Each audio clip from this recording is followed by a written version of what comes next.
Hi everyone, in this session we will learn about few examples in which we can see both the changes, physical change as well as chemical change.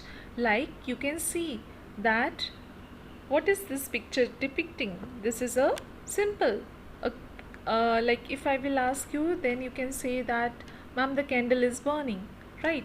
So the candle is burning, but it is showing two type of change. First one is that the candle is made up of what?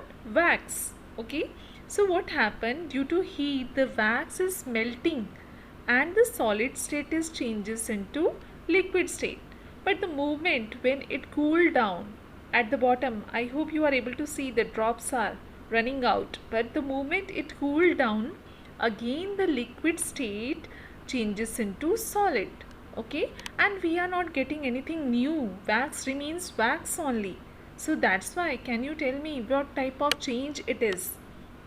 Yes, it is a physical change because the state is changing and no new substance is formed, it can be reversed. So, all these characteristics are the characteristics of physical changes that we had learned in the previous session. Okay, now look at the one more thing which is taking place in this candle, that is burning of candle. See, the thread is there and the thread is burning in presence of oxygen. You know that every combustion take place in oxygen, in presence of oxygen.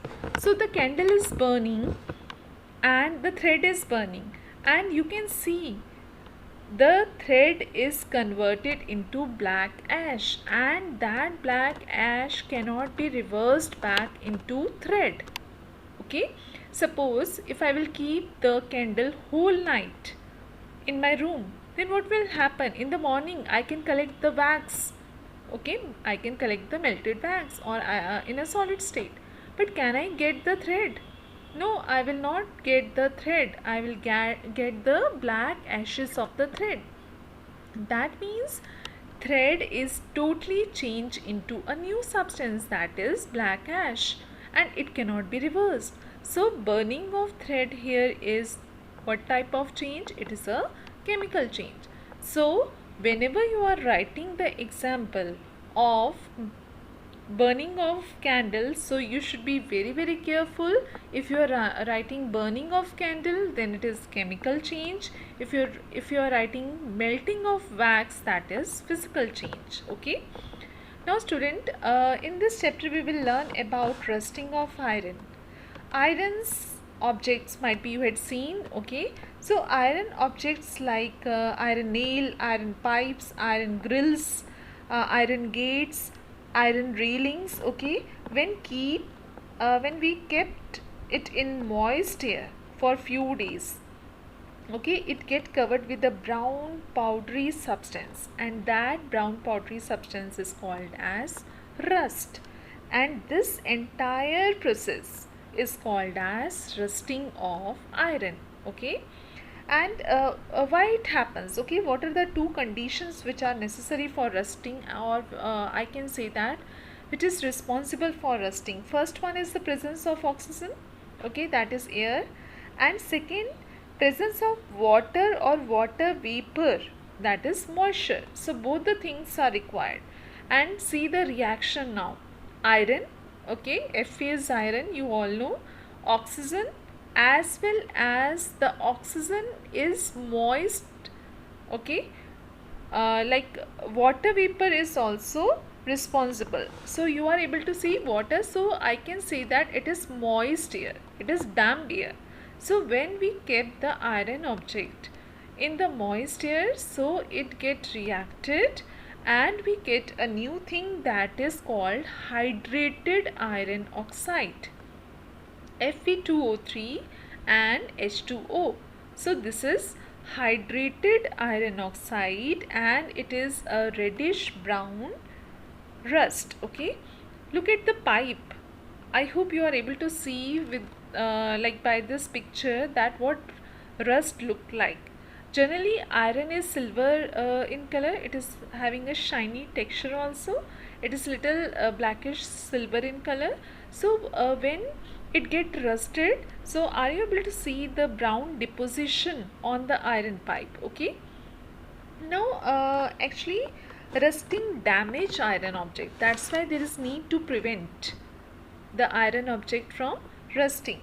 Rust is soft and porous, and the layer of rust fall off from the surface of rusted iron object, exposing fresh iron metal which start rusting again and again. Okay, like you are able to see that it is falling down. Okay, layer by layer it is falling down. You can call it as corrode. Okay, it get corroded because of that. So the continuous rusting makes the iron object weak and ultimately useless. And that's why iron is cheapest and most easily available metal, and we are using it at various places. It is extensively used in our day-to-day life like in making large number of objects like gates, railings, bridges, grill, because it is strong, okay, malleable, ductile. So that's why it is having so much of good properties. Only thing is that it get reacted with moist air and become rust. Okay. So rusting causes a great deal of loss and damage. So what are the things?